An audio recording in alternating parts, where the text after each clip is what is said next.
Commencing virtuous mission now. Metal Gear Solid Delta, despite the massively updated look, isn't as big of a remake as it seems at first glance. All of the areas are still divided by loading screens, all the dialogue audio is the same, and for the most part, all the cutscenes are a one-to-one recreation of the original. Weirdness and all. Yep, still weird. That being said, after beating Delta, I still spotted some big changes made from classic MGS3, and I'm here to break them all down for you. Keep in mind, I'll be using PlayStation notation since I played using a DualSense controller.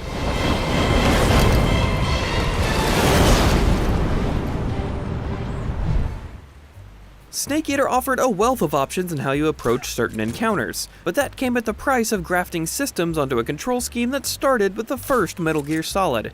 Delta has been massively changed in this regard, with controls hewing much closer to modern sensibilities when you choose the new style option.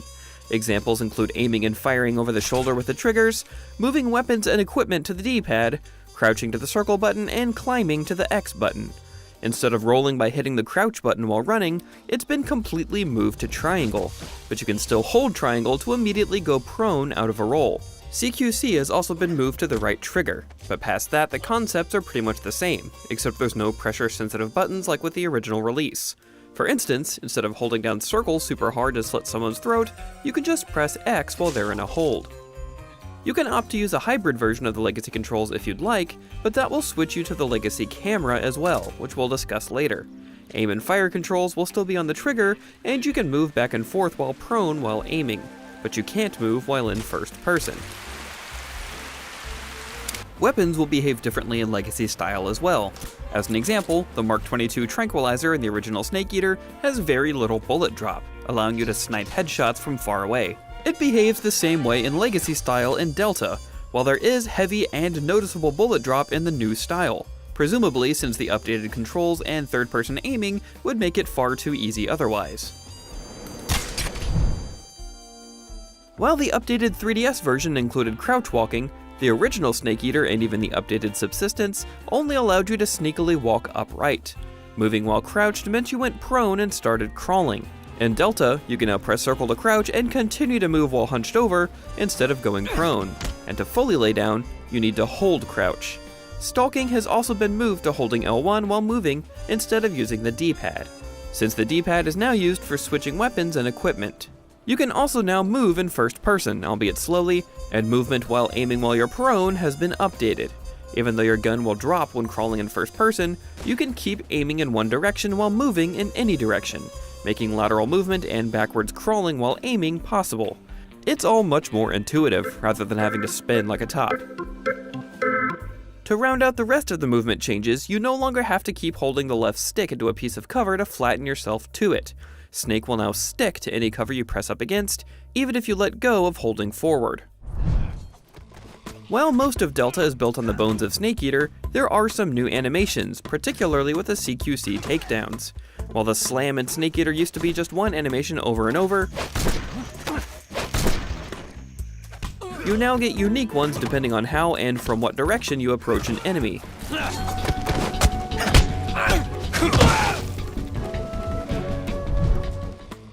While you can still open up the survival viewer to swap out your camo, you can now do so in a pop-up menu without needing to pause by holding up on the D-pad, selecting with the right stick, and pressing X. There's a small transition while Snake swaps into his new duds, but this is a much more intuitive way to swap into what you need without breaking up the experience. It only keeps your most recent combinations in this menu, so if you need a novel face camo with a particular uniform rather than the usual suspects, you'll still need to enter the survival viewer. The codex receiver directly stimulates the small bones of your ear. No one but you will be able to hear it. The 1960s may be too early for a fancy codec, but Naked Snake still has a radio. Just as in the original Snake Eater, the radio will open the full-screen dialog box, but you can now also pop it up while still in gameplay, making for a bit more streamlined experience. Another great quality of life update is that you can skip individual voice lines and even fast forward to different parts of the conversation by holding triangle without the audio cutting out entirely. In a battle situation, you'll only have a split second to decide how to attack. In the original, skipping anything would mean no more VO for the rest of the call. Also, if you interrogate enemies to learn secret frequencies to open doors, they'll show up on the radio dial here, so you can easily use them.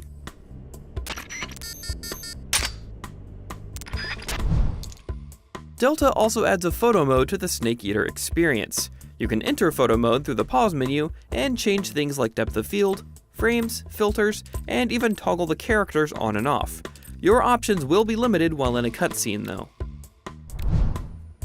Just like the original, there's one Keratin frog in all 64 areas of the map that you can shoot to unlock special camo.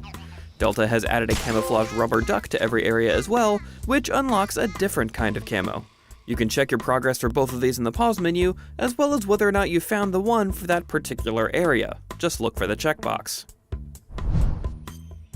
Delta's map is as bare bones as the originals, but now you're given a compass in your equipment menu that even highlights the direction you should be going, making it a quasi-minimap.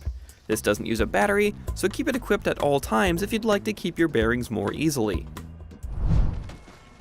Not only will you get on-screen pop-ups for actions you're performing in the field, you'll occasionally get reminders of where you need to be going, what you need to be doing, and even contextual button prompts like climb, pick up enemy, or the full laundry list of CQC actions you can perform while holding an enemy.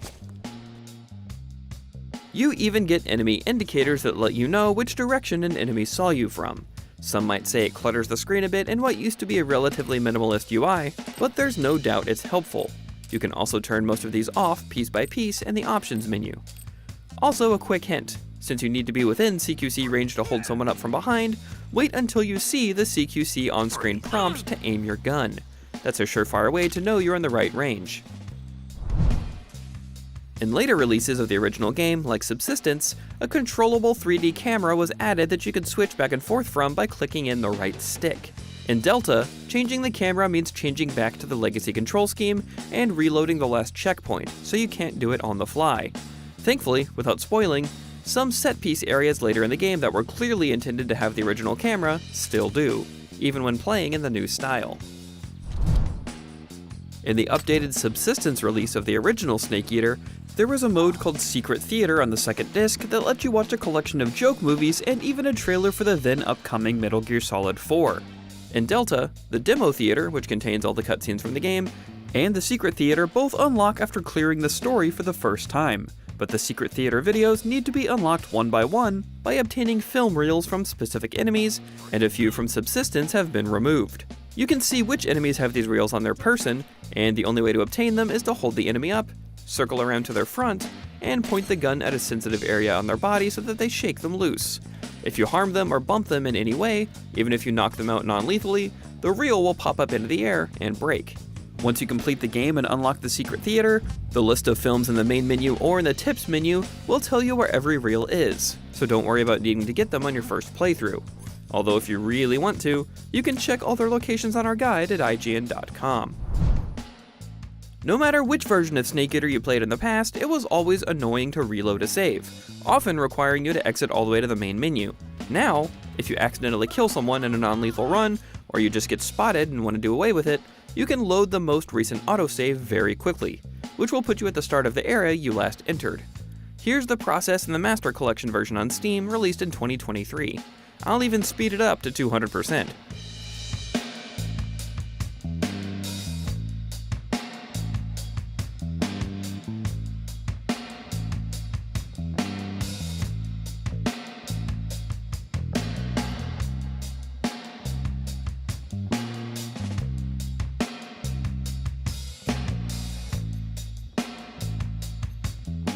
And here's the process in Delta on a PS5 Pro. I can't tell you how many times I use this, and it might be my favorite change in the entire game. Those are some of the biggest changes in Metal Gear Solid Delta from the previous versions. For much, much more on Delta, keep it right here on IGN. Speak!